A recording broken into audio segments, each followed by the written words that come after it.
El posmodernismo nicaragüense fue un movimiento literario que se manifestó en Nicaragua a principios del siglo XX, en la ciudad de León. Dentro de este movimiento, uno de los poetas nicaragüenses que más se destacó fue el sacerdote Azarías Palé. Azarías de Jesús, conocido como Azarías H. Palé, pertenecía al grupo llamado Los Tres Grandes, un grupo compuesto de tres autores nicaragüenses, Palé, Alfonso Cortés y Salomón de la Selva, quienes promovieron el movimiento de la vanguardia en Nicaragua. Paley nació en León en 1884 y a lo largo de su vida, además de convertirse en principal precursor del vanguardismo en Nicaragua, atribuyó a la sociedad como sacerdote, poeta y humanista nicaragüense. En una familia de padres judíos, Palé fue criado por un padre doctor y una madre reconocida por ser sobrina de Máximo Jerez. Estos lo inscribieron en el Seminario Conciliar de San Ramón en León para completar su primer curso de educación. Luego estudió en el Instituto Nacional de Occidente para la secundaria. Tras cursar estudios secundarios en su ciudad natal, Palé viajó a Francia e Italia para ejercer su formación sacerdotal. Además, estudió en la Universidad de Lovaina, Bélgica. A principios de la Primera Guerra Mundial, Palé regresa a Nicaragua. Al regresar, ejerce clases de literatura en el Seminario de León. Tras su estudio en el extranjero, Palé aprovecha la oportunidad de aprender sobre diferentes datos históricos, literatura e idiomas que luego implementa en su obra y puesto como profesor en el seminario. Además, se convirtió en políglota y fluidamente habló el español, griego, latín y hebreo. A través de los años, Palé se caracterizó como un hombre humilde, de personalidad rebelde, luchador en contra de la pobreza. Asimismo, también se valora que su obra escrita en el segundo periodo nicaragüense fue un gran precursor del movimiento vanguardista en Nicaragua.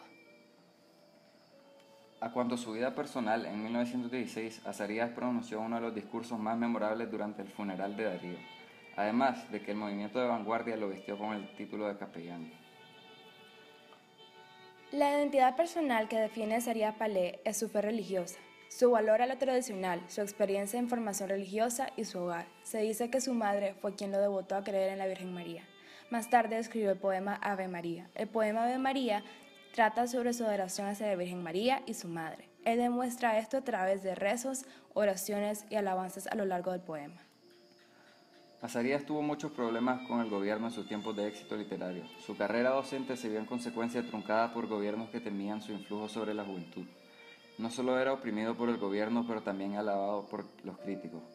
Muchos decían que su poesía posee la potencia de conmover, arrebatar y entusiasmar, que en ella uno descubre conjuros misteriosos que comunican una suerte de felicidad. Un ejemplo de su característica literaria está representada en su obra Caminos, porque ha sido considerada como el poeta de los alejandrinos y está rico en figuras literarias, pero complejo en métrica. Un famoso crítico llamado Pablo Antonio Cuadra opinó que Azarías era uno de los poetas más vivientes que él había conocido.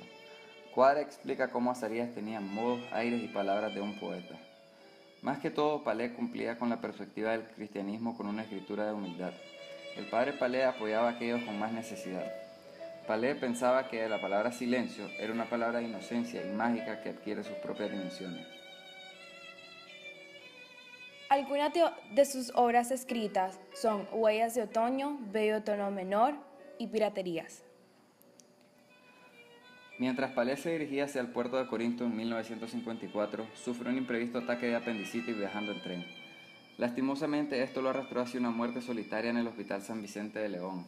El 6 de septiembre de ese mismo año, después de haberse restablecido de la cirugía, el legado humanitario y literario del gran humanista y escritor Palé llega a un final, dejando una gran huella dentro del movimiento de la vanguardia. Asimismo, algo que hay que recordar de este grande es el hecho de que él ayudaba mucho al pobre y creía que era su deber ayudar al pobre como sacerdote. Oprimía a la gente rica que oprimía al pobre. Por esta misma creencia, cuando el padre Palé fallece, él tiene un entierro humilde en su parroquia de Corinto, tal y como él lo había dejado.